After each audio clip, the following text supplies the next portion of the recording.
manifested on yan. So, heavens manifested on earth. So, ako po talaga ay nag-pray para sa kung ano po yung gusto ng Lord na maibahagi for tonight. And praise God naman po, ito yung, I believe, ito talaga yung gusto niya na maiparating po sa atin. Ano.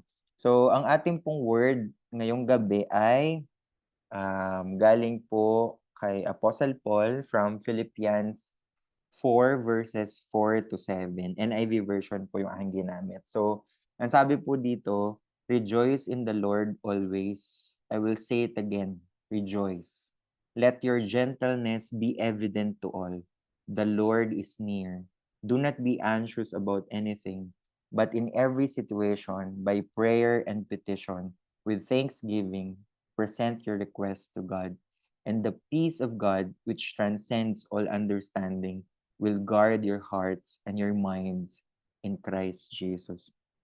Lord, maraming salamat po for gathering us all here to worship you, Lord, for fellowship, for friendship, Lord, as body of Christ. Lord, we want to acknowledge na itong mga salita ay galing sa iyo. Ikaw talaga ang nag-align, nag-orchestrate, nagbigay ng wisdom, Lord, na ito ay ma-present ngayong gabi na to. Lord, speak to us individually. Mangusap ka sa bawat isa sa amin, Lord. At nawa ang iyong bawat salita ngayong gabi ay magrima sa amin at mai-apply namin sa aming mga buhay. Lord, as we pray for our brothers and sisters na wala pa dito, Lord, nawa sila ay makasunod or kung nasaan man po sila.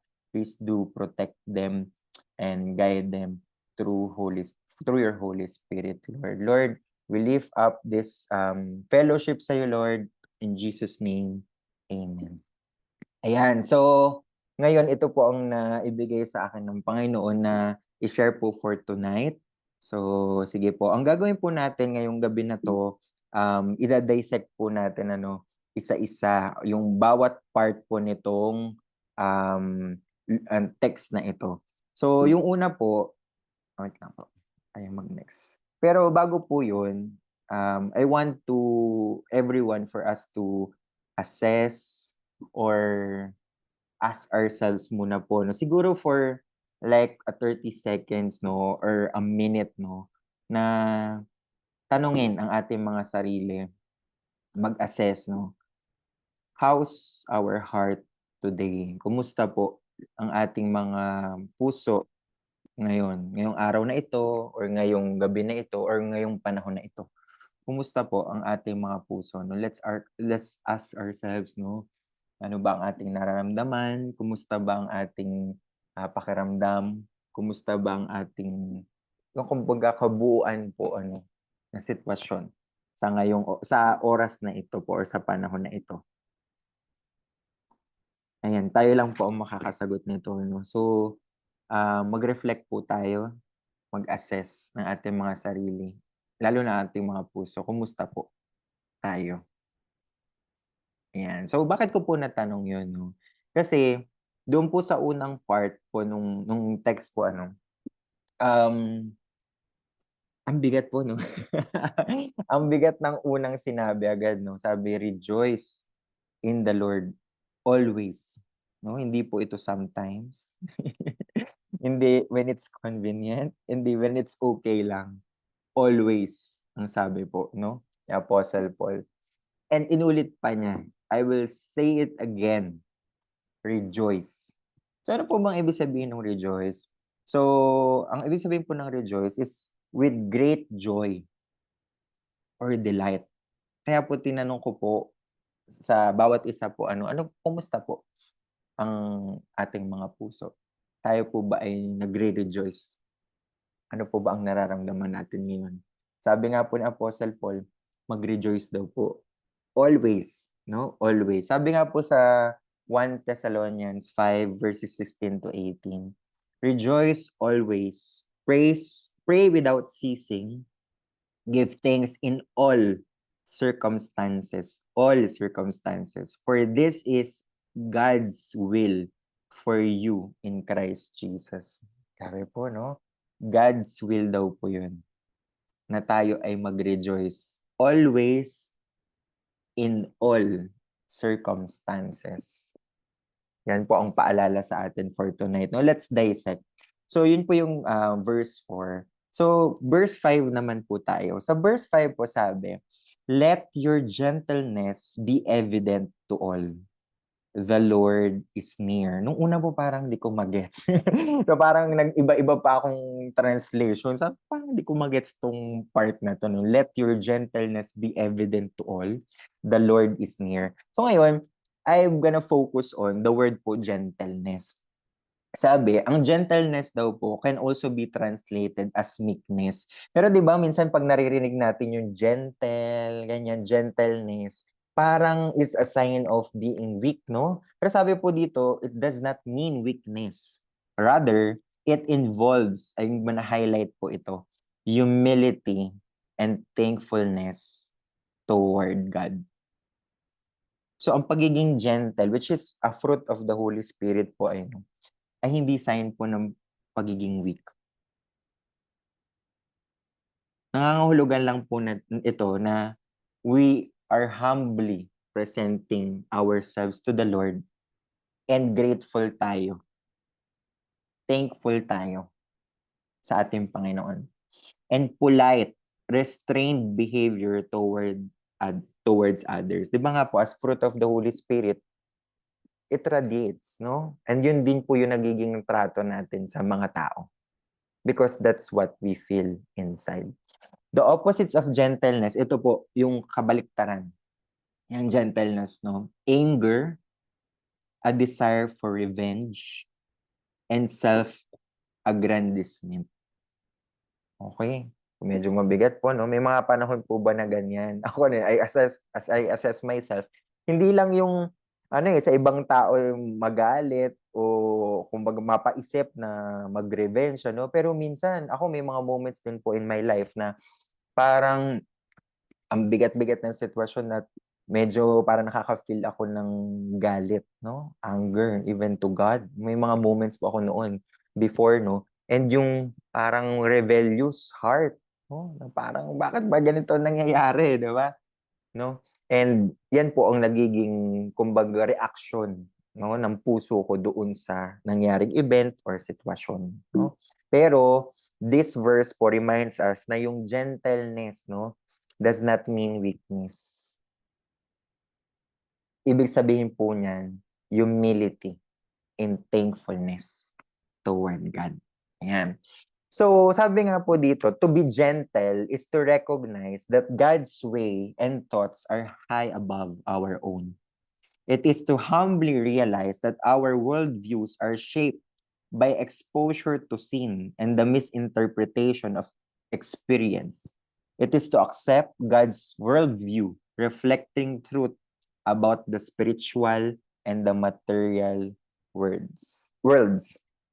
Ibig sabihin, to be gentle din po is to acknowledge na siya ay Panginoon, na siya ay God. Sabi nga po, to humble yourself na siya ay Panginoon. At minsan, maling interpretation lang natin talaga dun sa nangyayari. Ano ba yung perspective natin kung ano yung nangyayari? And ang nagiging minsan, naaapektuhan siya because of our exposure to sin. And not going back to ano ba yung truth na sinasabi ng Panginoon. Sabi nga po sa Isaiah 55 verse 9, as the heavens are higher than the earth, so are my ways higher than your ways, and my thoughts than your thoughts. Minsan po hindi talaga natin maintindihan. Hindi maaarok ng ating mga isipan, ano? Kasi siya po ay Panginoon. So kung lahat ng bagay ay naiintindihan natin, parang mo na rin sinabi na, Panginoon ka. 'Di ba? And most of the time ganyan po ang nangyayari, no? When we want to control things, no? Parang feeling natin yung kapag gusto natin makontrol yung mga bagay-bagay, nagiging lord tayo sa ating mga buhay. 'Di ba? So, great reminder po ito sa atin na God's ways and thoughts are higher above our own. We need to acknowledge that, no, na He's a sovereign God. And may mga bagay po talaga na sa ngayon or ano, hindi pa natin naiintindihan. And hindi talaga lahat ng bagay ay maiintindihan natin. Okay, si Lord lang po talaga ang nakakaalam. No? Sa verse 6 po, as we dissect it, sabi dito, do not be anxious about anything, but in every situation, by prayer and petition, with thanksgiving, present your requests to God. Sabi nga po dito ni Charles Swindoll, life is 10% what happens to you and 90% of how you react to it. So, ibig sabihin, anuhin po natin yung puso natin. Paano ba tayo nagre-react dun sa mga nangyayari? How are we responding? Yun yung pinaka-importante po, no? Ano yung response natin sa mga nagaganap? Ano po yung response natin sa Panginoon? So, so and then, sabi nga, pero, ang sabi po dun sa part na yun, but in every situation, by prayer and petition, prayer po is so powerful. At ang maganda po dyan, it activates the power of God in our lives.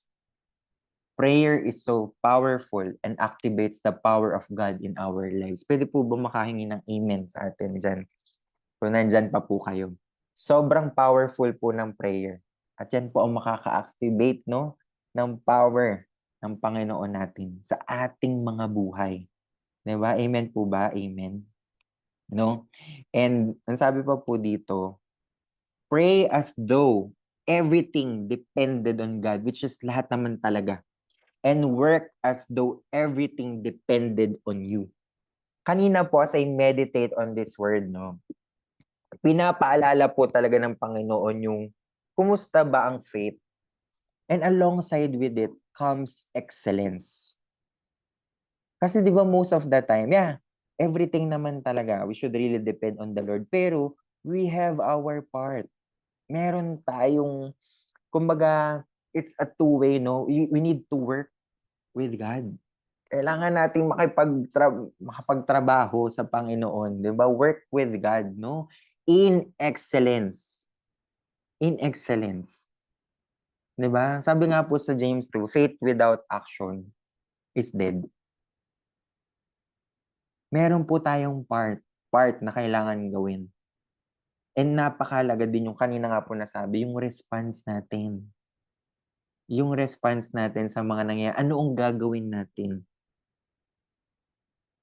'Di ba? Pag nandun tayo sa sitwasyon na yun, anong gagawin natin kapag feeling mo overwhelming na? What's your response? How would you react to it? Are we going to respond in faith and in excellence? Diba? So yung last part po of the text, no, sabi po dun sa verse 7 sa Philippians 4, and the peace of God which transcends all understanding will guard your hearts and your minds in Christ Jesus. So ito po, ang na-highlight ko po na word dito is yung peace of God. Yan, be patient lang po here. No? So parang siguro nakikita nyo, paano kaya na-connecto yung heavens into earth, no? So ito po talaga yung binigay ni Lord na text for tonight, no? So let's highlight the word peace of God. So peace of God, sabi po sa James 4 verse 8, come near to God and He will come near to you. Wash your hands, you sinners, and purify your hearts, you double-minded. Peace of God. Paano po natin makukuha yan? Kailangan po natin bumalik sa presensya ng Panginoon. Alam niyo, sobrang, as I meditate po dito, no, sobrang nagandahan po ako sa John 15. Parang it summarizes everything pala. Yung John 15, no? Sabi po sa John 15 verse 5, ito po yung pinoint out po na kumbaga bumalik tayo sa presensya ng Lord. Kasi ang sabi niya dito, John 15 verse 5, I am the vine, you are the branches. If you remain in me and I in you, you will bear much fruit. Apart from me, you can do nothing. Kailangan po nating bumalik sa presensya ng Panginoon. Remain in Him. And sinundan po yan, no, sa John 15 verses. I'm gonna jump po from John 15 verse 5 to 18. Sabi po dito nyo, may connect po talaga siya. Sabi, if the world hates you, keep in mind that it hated me first. If you belong to the world, it would love you as its own. As it is, you do not belong to the world. But I have chosen you out of the world. That is why the world hates you. Grabe po, no? So kung may mga at times na bakit ganito, ba't parang ganito sa mundo? Great reminder for sa atin, we don't belong here. This is not our home. Let's go back to the Lord. Let's go back to His presence. Let's seek His presence once more. Masyado na tayong nakakain ng sistema ng mundo. Kailangan natin bumalik kung para saan talaga tayo. Okay? And ang grabe din po yung connect ng pangatlo, no? As I jump into John 15 verse 26, sabi dito, when the advocate comes, whom I will send to you from the Father, the Spirit of truth, who goes out from the Father, he will testify about me, and you also must testify, for you have been with me from the beginning.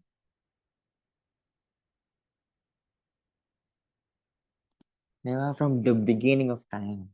Nandyan talaga po ang Panginoon para sa atin at hindi niya din naman tayo pinabayaan. Kasi, when Jesus ascended into heaven, ano pong binigay niya sa atin as a gift? The Holy Spirit. It's within us. Ay, God is with us. Ay, ako feeling mo parang, nasaan ba talaga si Lord? Nandyan siya. Binigay niya yung Holy Spirit sa atin. Ang great reminder na for you have been with me from the beginning. Never niya tayong iniwan. Diba? Nandyan talaga siya. So, nagandahan po talaga ako dito sa John 15 na ito, no? So, ako, very simple lang po in short yung aking sharing for tonight, no? So, ang questions to ponder po natin. First, so why can we rejoice even at times of trials? And secondly, how can we be not anxious and still have peace? Gusto po ng Panginoon na i-remind tayo sa gabi na ito, no? We can rejoice. Wait lang po, hindi ko makita. We can rejoice no matter what the situation is because we know that God is with us. And ito po yung mga verse na gusto niya laging ipaalala sa atin. No? From Matthew 11 verse 28, come to me, all you who are weary and burdened, and I will give you rest. During those moments po na parang very overwhelming, no, yung mga bagay-bagay, no, pwede po tayong magpahinga in the presence of God. Come to the presence of God and you will really find rest. Sabi po niya sa Deuteronomy 31 verse 8, the Lord Himself goes before you. Parang nabanggit na din kanina, nagugusbang pa ako nung nag-share ng wins, diba, Sis Bev. Nabanggit din to, the Lord Himself goes before you and will be with you. He will never leave you nor forsake you. Do not be afraid. Do not be discouraged. Pangawakan po natin to. Itong mga promises na to. Itong mga salita na to. And sabi nga po, no, when you feel like you're drowning in life, don't worry. Your lifeguard walks on water. Ulitin ko po. When you feel like you're drowning in life, don't worry. Your lifeguard walks on water. And secondly po, no, gusto niya ipaalala sa atin, for us not to be anxious and have peace and still have peace despite all the trials, challenges, everything na nangyayari. We should remain in His presence. We should seek His presence every moments of our lives. Tayo yung lumalayo. Kailangan lang natin ulit bumalik sa Panginoon. Sabi nga po sa Psalm 91 verse 4, He will cover you with His feathers, and under His wings you will find refuge. His faithfulness will be your shield and rampart. Imagine yourself under His feathers. Imagine yourself under His wings. Napakasarap po, di ba? Na pumunta doon sa place of peace sa Panginoon. Di ba? Kung tayo ay parang, when everything seems to be overwhelming, parang you find it, there's no hope, go back to His presence. And, anong tawag dito? Susunduin niya tayo with open arms. And yung simpleng, as I see right now po, no, sa isip ko, no, na ihahag ka ng Panginoon, and you will find that peace, that refuge, that feeling of safety, that assurance na hindi ka pababayaan ng Panginoon. So ngayon, lastly po, ito po yung gusto ng Panginoon na for every one of us here to declare. Pero gusto po ng Panginoon na this time around, hindi lang natin siya basta i-declare. Pwede po kayong mag-unmute or pwedeng basta i-declare nyo talaga right now, no? Pero this time around, declare it na you are reminded na hindi tayo dapat maging anxious and we can still rejoice habang nandito pa tayo sa earth, which is temporary lang because we're not bound here. This is not our home. Pero may assurance because the Lord is our shepherd. Pwede po bang lahat tayo, you can unmute, you can declare kung nasan man po kayo right now, but this time, declare it with all your heart. This, Psalm 23. Sabay-sabay po tayo. You can do whatever po na leading sa inyo ng Holy Spirit. Psalm 23. The Lord is my The shepherd. Lord is my shepherd. I shall I not shall not want. He makes me to He lie makes me lie down down in in green green pastures. pasture. He leads He me led beside me the still beside waters. still waters. He restores He my restores my soul. He leads me in He the leads paths me of in the path righteousness of righteousness. for His name's For His sake. name's sake. Yeah. Yeah, Though I though walk I walk through the through the valley valley of the of the shadow of shadow death, of death, I will I fear will fear no no evil. for you are with For me. you are with me. Your rod Your and your rod staff, and your staff, they they comfort me. You You prepare a prepare a table before table me before in the me presence in of the my presence enemies. of my enemies. You anoint my You head. anoint my head with oil. My cup My cup runs over. runs over. Surely Surely goodness and and mercy mercy shall shall follow me follow me all the all the days of days of my my life, life, and I will and I will dwell dwell in the in the house house of the of the Lord Lord forever. forever. Heavenly Father, maraming salamat for reminding us tonight that you are our shepherd, Lord, and we can rejoice in all circumstances, Lord. Kung ano man yung mga pinagdadaanan namin, when life seems to be overwhelming, Lord, thank you, Lord, for reminding us tonight that we don't belong here. This is just a temporary shelter for all of us. That you are excited for you to welcome us, Lord, to where we truly belong, to our home, in your presence, And we can experience heaven while we are on earth because you are with us. You will never leave us nor forsake us. Hindi kami dapat mangamba, Lord. Kailangan lang naming mag-remain sa iyong presence. Every single moments of our lives to seek your presence, for you to give us wisdom and great understanding, Lord. At para makinig kami dun sa mga pinapagawa mo sa aming mga buhay. Lord, hindi ka nag-promise of a world trouble-free. Sinabi mo sa amin, Lord, that in this life, we will really experience trouble, hardship, challenges. But Lord, we will hold on to your promise. We will hold on to your promise that you have overcome the cross. Victory is ours, Lord. At kailangan naming maging excited. Because salvation is here. You are near. Lord, thank you. We glorify your name. We praise you. We love you, Lord. In Jesus' name, amen. Amen. Praise God. Thank you, Brother Luke, for the message ng Panginoon sa iyo ngayong oras na ito.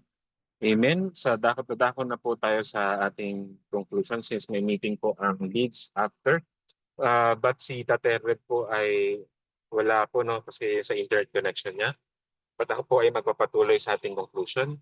Amen. So praise God. So salamat sa Panginoon sa mensahe ngayon. Actually, yung mensahe na talagang align dun sa ating topic na monthly emphasis po natin na heaven manifested on earth. So, ibig sabihin, kung ano yung nangyayari sa heaven, yun, yun yung magmamanifest sa mundong ibabaw na to. Kahit wala pa tayo sa heaven, nagmamanifest na dito sa earth kung nasaan tayo right now. But soon, lahat tayo ay papunta ron at makakarating doon. Amen? Praise God. Pero bago yan, no, naalala ko yung doon sa mensahe kanina, kasi doon in alignment sa ating heaven manifested on earth na topic. Naalala ko yung sa Book of Revelation chapter 21 verse 4. Sabi doon, He will wipe, si Jesus to, no, si God, He will wipe every tear from their eyes. There will be no more death or mourning, mga pagdurusa, pagdadalamhati, or crying, o mga pag-iiyak, ganyan, kalungkutan, or pain, karamdaman, o iba't ibang klase ng pain, no? For the older of things has passed away. Napakaganda, no, na binibigyan tayo ng Panginoon ng picture kung ano ba ang heaven. Na dito sa monthly emphasis natin na heaven manifested on earth, this month of May, na pinapakita sa atin ng Panginoon na pwede natin maranasan yung heaven kahit wala pa tayo doon. Yun naman yung pinakapunto Pinakapunto ng topic ng emphasis natin ngayong theme, ngayong buong month of May. Na maranasan nating heaven kahit wala pa tayo doon.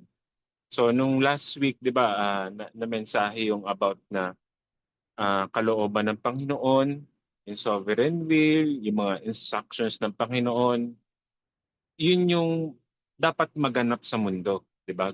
Ang primary example natin dyan, ang walang iba ang kundi ang Panginoon.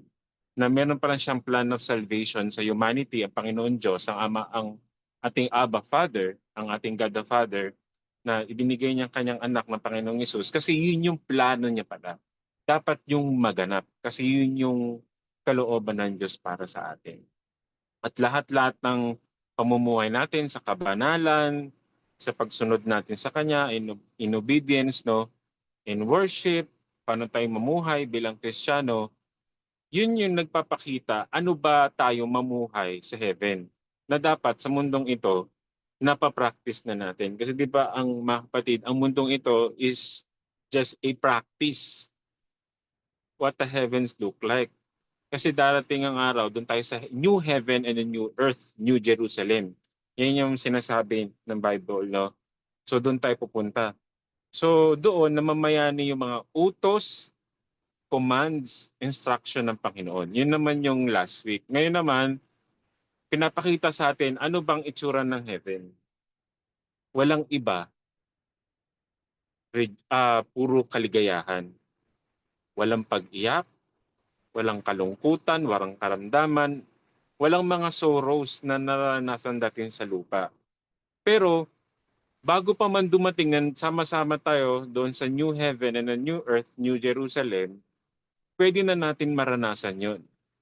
Na ngayon, pinakita ng Panginoon kay Brother Lut ng itsura pala ng heaven, masaya pala doon.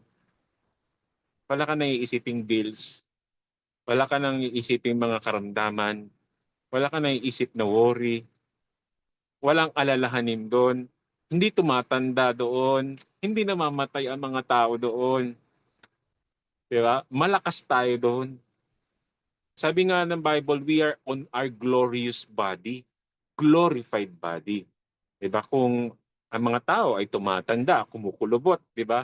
Sa Pilipinas, usong-uso yung mga sa Pilipino, usong-uso ang skincare, parang collagen, no? Para hindi lang tumanda. At ngayon, nauuso na rin siyempre, yung mga health supplements na tinatawag. Para lang humaba yung buhay.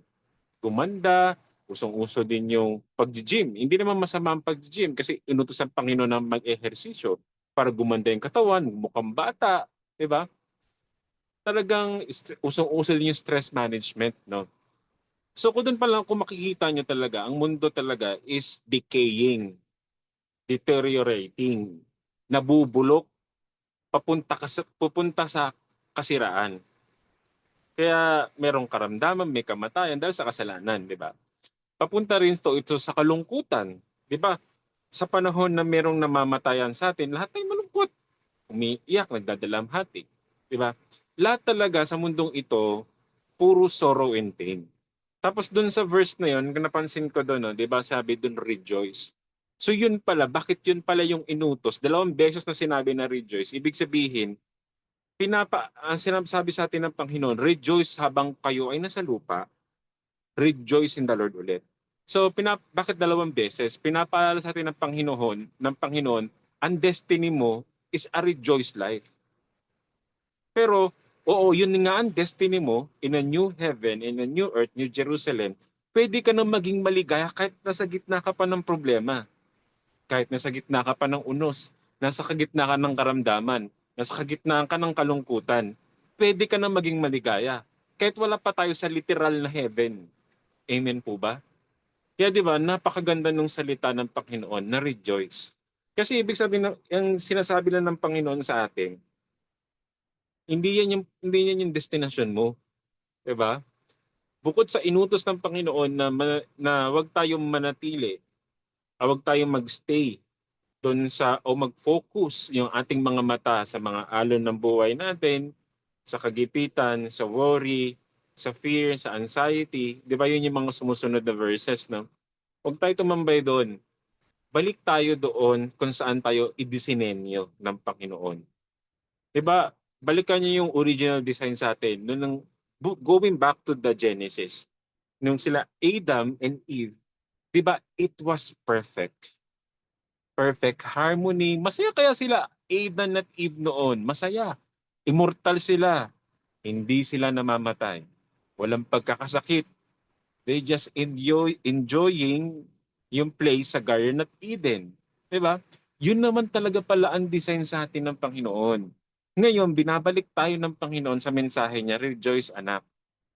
Kasi ito naman yung destiny nyo. That I am your joy, I am the source of joy. In me, in heaven, ako ang inyong kaligayahan at kasama niyo ako, mararanasan niyo ang walang kapighatian, wala ng karamdaman, wala ng iyak. Kaya napakagandang encouragement ng message sa atin na ito pa lang ang picture, ang glimpse ng heaven. Maligaya pala doon, masaya pala doon. Puro pala tawanan na lang pala doon, kain, worship, talagang masaya. Alam niyo ako nai-imagine ko, no? Nothing compares kung ano man yung mga pinagdadaanan natin dito sa lupa. Nothing compares. Sabi nga, wag yung laging sinasabi ni Tatay Rev, no, wag tayo masyadong magpakabaon dito, masyadong attach sa mga treasures, resources natin. Huwag tayo masyadong attach kasi iiwan at iiwan din natin yan pag tayo ay nasa hukay na. Amen po ba? Iiwan at iiwan din natin yan. Iiwan at iiwan din natin. Yung mga mayayaman, iiwan din naman nila yung mga kanilang mga ari-arian. Diba? Lahat ay iiwan natin. Pero ang destiny natin, kung tayo ay nasa Panginoon niya, ay papunta sa langit ng punong-puno ng kaligayahan.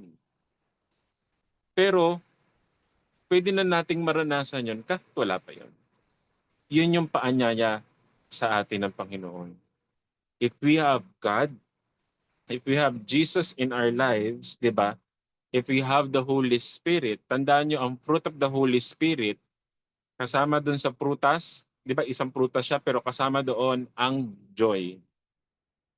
Ang bunga ng banal na Espiritu ay joy.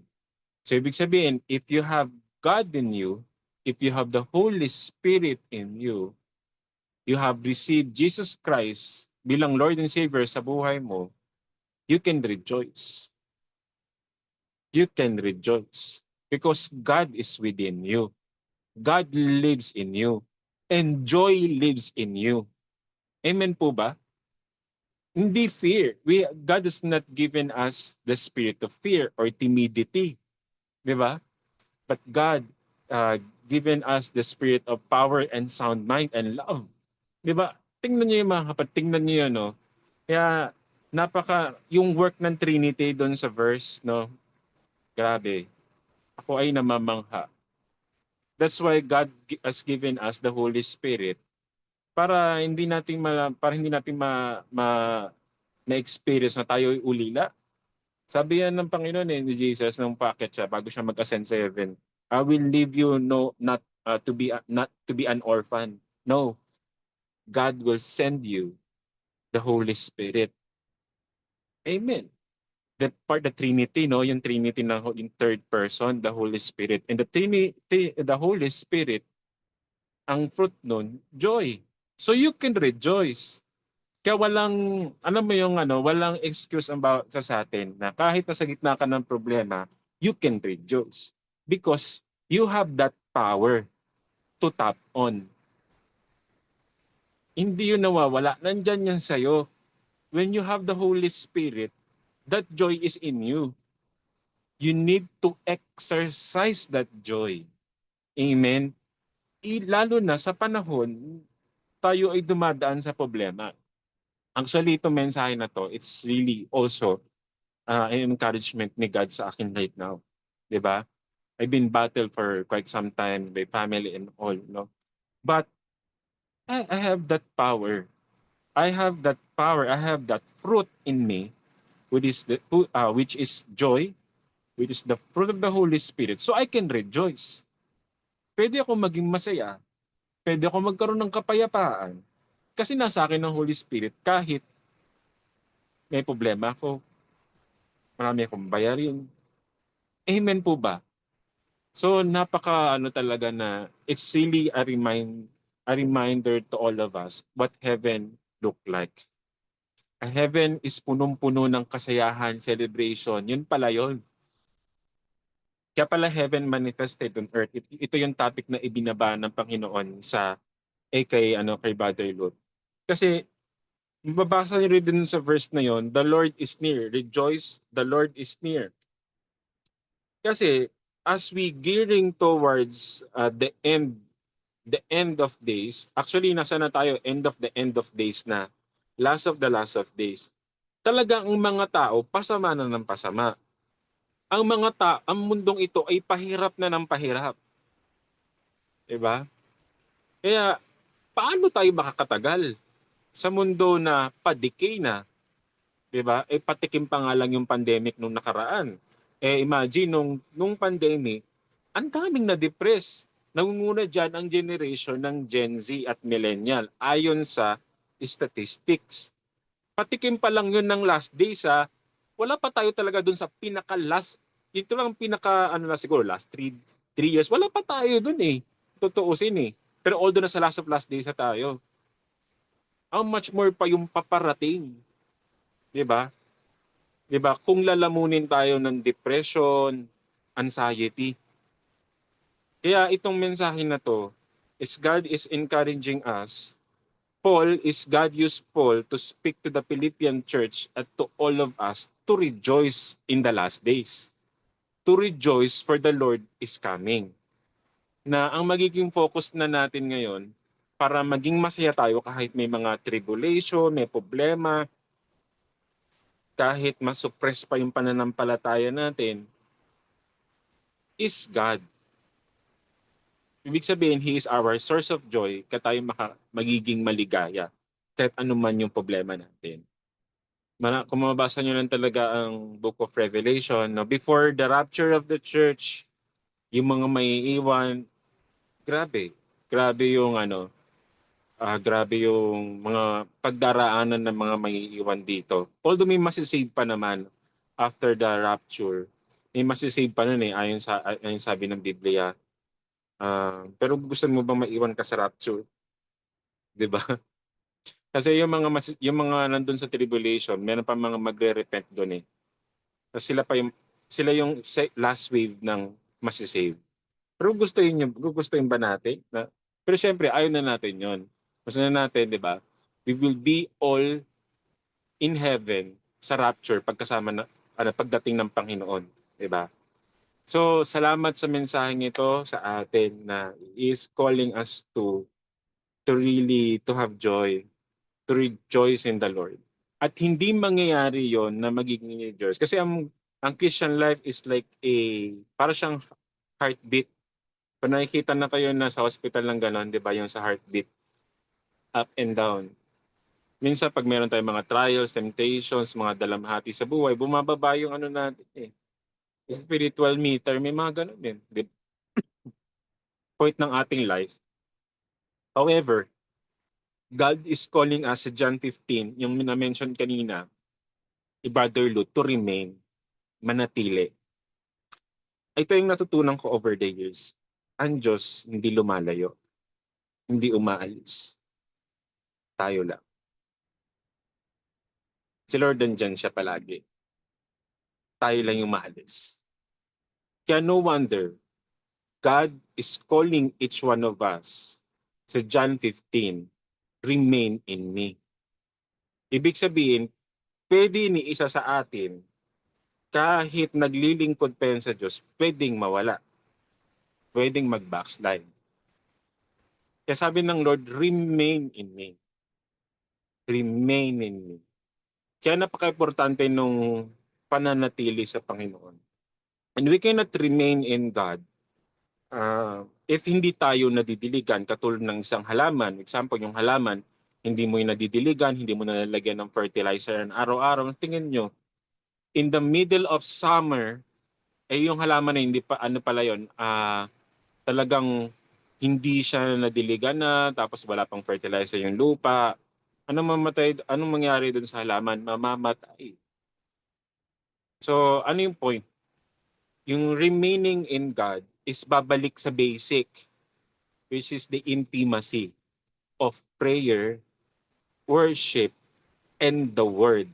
In the beginning was the Word, and the Word was with God, and the Word was God. Without these three, we cannot remain in Jesus.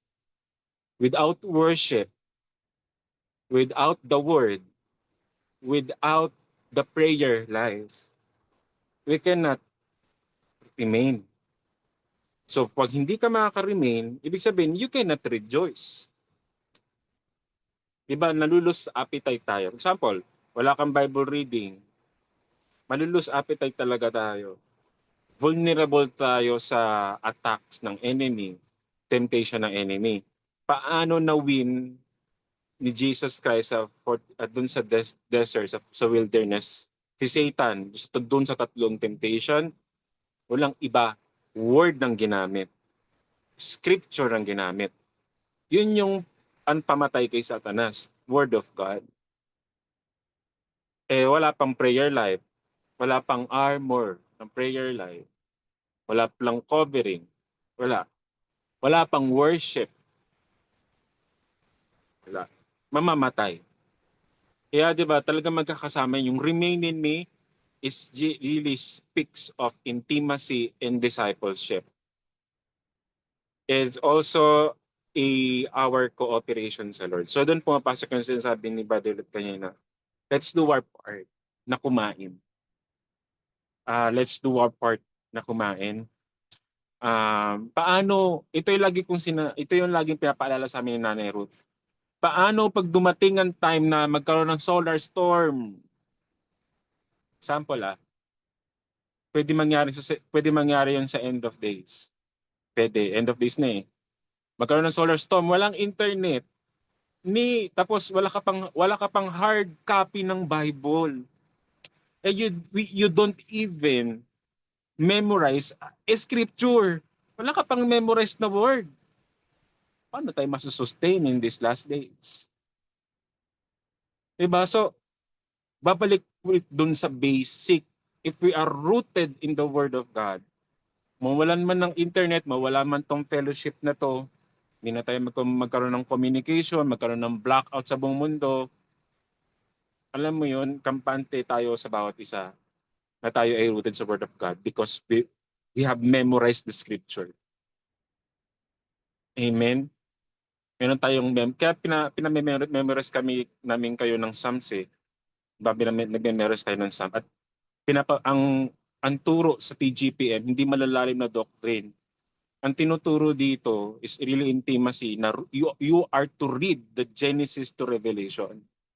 Dahil yan ang panangga mo at ako in these last days. You know the Word. You know Jesus because the Word is Jesus. You must know Him word by word. Diba? Yun yung talaga eh. And we must live in a prayer life. And we must have a life of worship. So babalik pa rin talaga doon. So we could rejoice.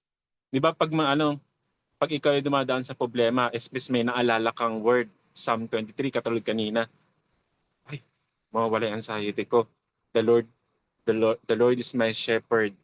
I shall not want. Sa Tagalog, ang Panginoon ang aking pastol, hindi ako magkukulang. O nawala ng worry mo, dahil mo bayarin. Kasi meron kang naalalang word. You have memorized out the word. Kasi babad ka sa salita ng Diyos. Meron kang intimacy sa Panginoon. So you could rejoice na. Mag-rejoice ka na.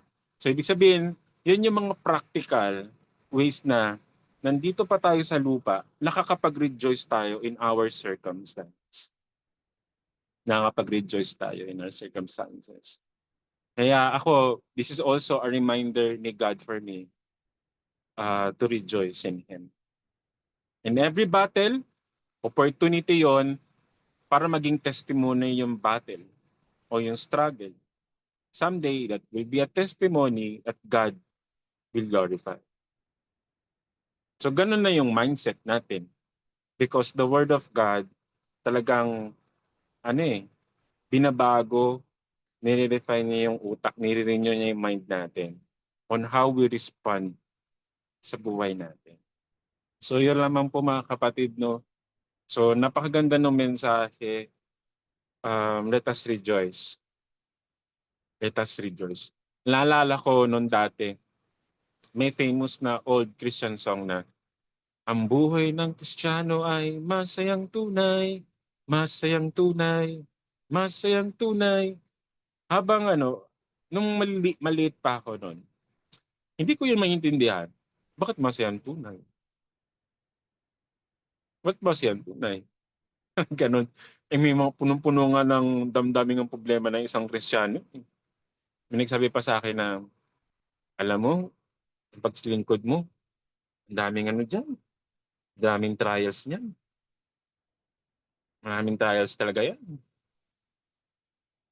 Paano natin, alam mo yung kanta na yon, yung nagsulat ng kantang yon, ang pagbuhay ng Kristiyano at masayang tunay. Naiintindihan niyo itong Philippians. Naiintindihan niyo ito yung Philippians. that our joy is not based on circumstance. Rather, our joy has a name. Our joy has a name. Sino ba yun? Walang iba kundi ang Panginoong Isus. He is our joy.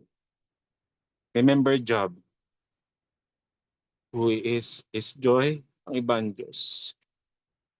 So, yan pong ang maiwan po sa ating lahat na rejoice lang po tayo mga kapatid.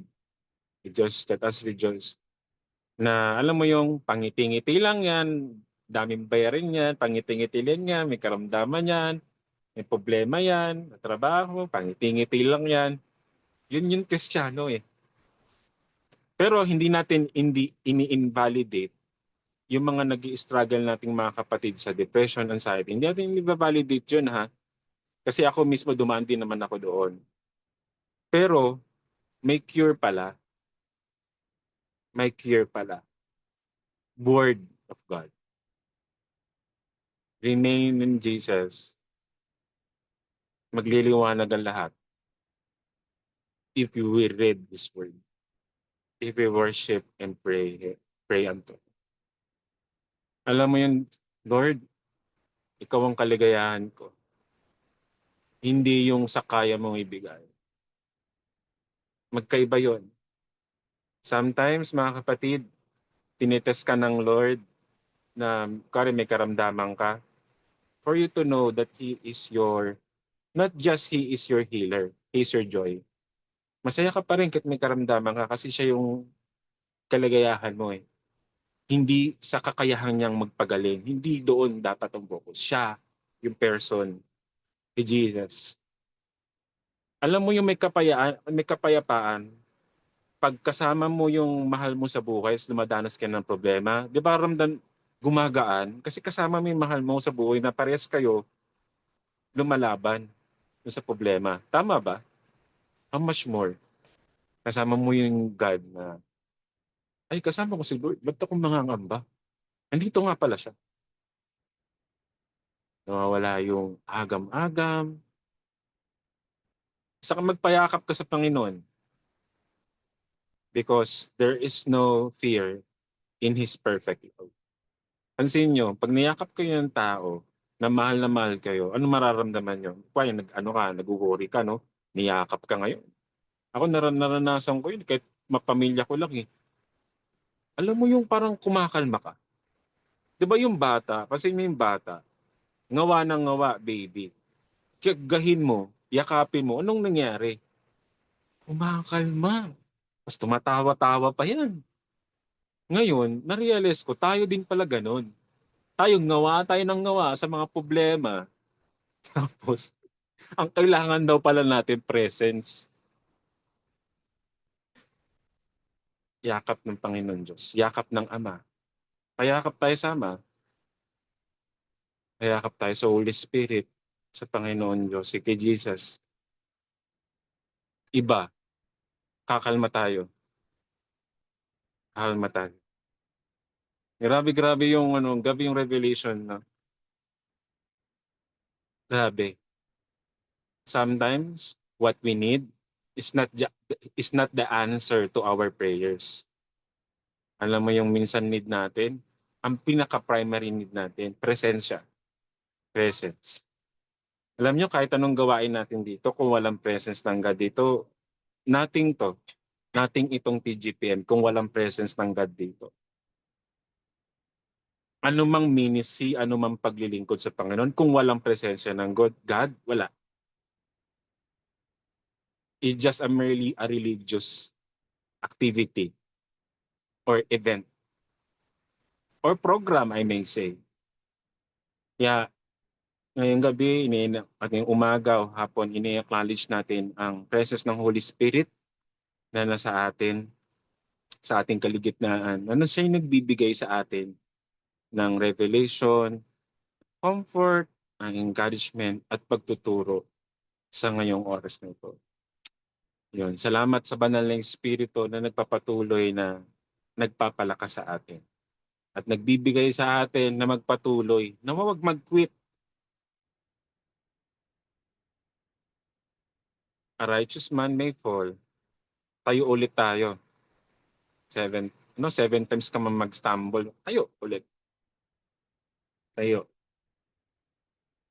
Because God is there with us. So yun lang naman po mga kapatid. Let us rejoice ngayon pong oras na to. In whatever circumstances that we are facing in, let us rejoice. Again, temporary lang po ito. Practice to. Ito yung lagi kong na-realize pala. Nirebuke ako dito ng mga dati ko, bago ako mag-end up, ng mga katrabaho ko dati. Kristiyano ba yan? Bakit palagi nakasimangot? Laging paano ba Kristiyano? Paano kung may maniniwala na Kristiyano yan? Lagi nakasimangot. Oo, may problema siya, pero lagi siya nakasimangot para walang faith. Sometimes the rebuke of other people, God speaks through them. Ang buhay Kristiyano ay mahirap, oo. Pero hindi naman mukha natin lagi nakamukhang simbakol at nakasimangot. No. We have God who give us peace. We have God who gives us joy. Rejoice mga kapatid. So yun lang naman po. And glory to God. Amen. Praise God. Ayan po sa ating pagpapatuloy mga kapatid. So dako na po tayo sa ating announcements. So unahin ko po muna ang announcements. So magkakaroon po tayo ng leads meeting po after this. Kaya wala po tayong takeaway po. No? Meron po tayong leads meeting after po ng ating gawain po ngayong gabi. At tayo po idadako na sa ating mga announcement. I-share ko lang po ang aking screen.